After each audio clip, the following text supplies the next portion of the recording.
Hello everyone, it is Betina's 7th birthday at Barangay Humapon, Legazpi City.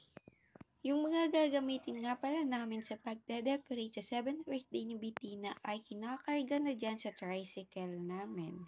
Tricycle lamang yung gamit namin kasi yan lang yung mga gamit na dinala namin dyan sa aayusan namin. And finally, nakarating na kami sa Barangay Humapon at sa katabi lang yan ng Pagcor. Ayan yung Pagcor. At yung aayusan namin ay katabi lamang. Inaalis na yung mga gamit sa tricycle. Ayan nga pala yung mga panel boards at yung 4 na panel boards ay meron ng balot. Binabalutan na dyan sa bahay yung mga panel boards para dadalhin na lamang doon sa venue na aayusan namin. Yan nga pala yung before ng venue ng aming client at yung mga panel boards ay sineset up na dyan pati na rin yung Barbie na made of styro at nilalagay na rin dyan yung grass carpet. Pinapaballoons na dyan yung ganyang color na balloons at same sizes lamang yan at tinatali yan ng by 2s and after ma-by 2s ay itatali naman yan para maging 6 na piraso ang isang tali. Next naman ay nagpapaballoons dyan ng maliliit at tinatali yan ng 3. Yan pala yung gamit namin na balloons pag nagde-decorate kami sa mga birthday. Yung mga napaballoons pala at na-group namin ng by 6 ay itatali na dyan sa panel boards at yung pag-balloon garlands nga pala ay gamit lamang yung straw.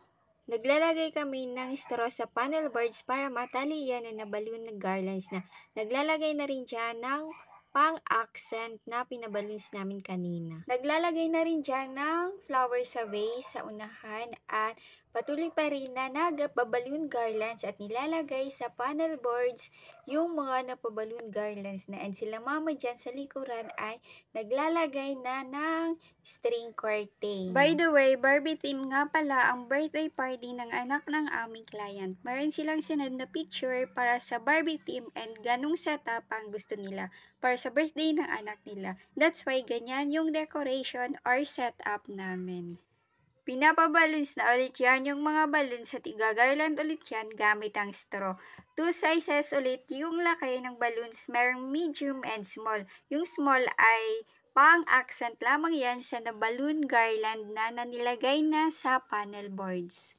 Yung small sizes ay bali 3 ulit na tali.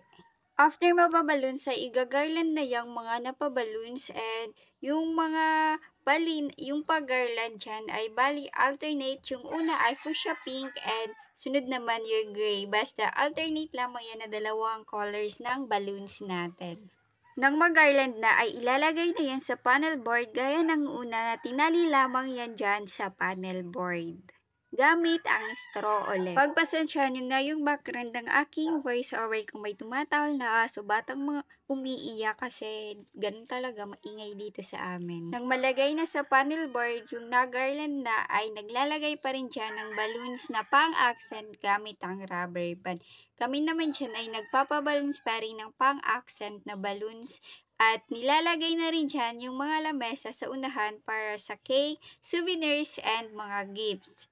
Yan na yung napaballoons namin na maliliit na balloons at nilalagay na dyan sa balloon garland na nakalagay na sa panel board. Yung mga lamesa pala sa unahan ay ni-skirting na unang ginawa dyan ay nilagyan ng white na gina cloth sa ibabaw at sunod yung pang-skirting ay yung satin na tela. Nilalagay na rin dyan yung pangalan ng ating celebrant at yung number na 7. Gamit lamang yung pin at made of styro nga pala yan na letter cut or calligraphy name. Yan nga palang sa baba ng stage ay tinatakpan na yan gamit yan na tela, gina cloth yan na fuchsia pink and nilagay lamang yan dyan sa straw and mamaya i-glue stick yan dyan at itatali doon sa dalawang poste. Siniset up na namin dyan yung mga lamesa, yung sa gitna ay para sa mga bata at mayroon pang mga lamesa na para sa matatanda.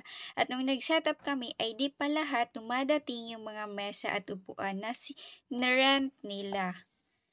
Ayan lamang yung mga mesa na naandyan na sa venue at naglalagay na kami dyan ng tela, gina cloth lamang yan dyan na nilalagay namin sa mga lamesa. After ng ilang oras ng pagsisetup ay ayan na ang naging result ng aming pag-decorate. Barbie theme ang birthday party ni Bettina. Yung setup nga pala ay pinagaya yan ng aming client. Ayan yung entrance ng venue and sure if ganyan yung quality gabi na kasi yung pagkuha ko ng clip and meron pa pala yan ng mga seat cover but di ko na naipakita dahil nung nag-setup kami ay wala pa yung mga upuan pero naglagay pa rin kami ng 50 seat cover kinaumagahan. Makikita nyo naman sa aking video ang transformation ng RCN TSD Party Creation kung paano namin napaganda yung venue na yan. Nilagay ko naman ang before and after ng venue. Our location nga pala ay Legazpi City, Albay. Sa mga nagtatanong po, nasa Legazpi City, Albay lang po kami and around Albay lang po kami nagde-decorate. And yung sa mga malalayo po, wala po kaming team dyan around sa Bisaya, ganyan po. Sa Manila, wala po kami.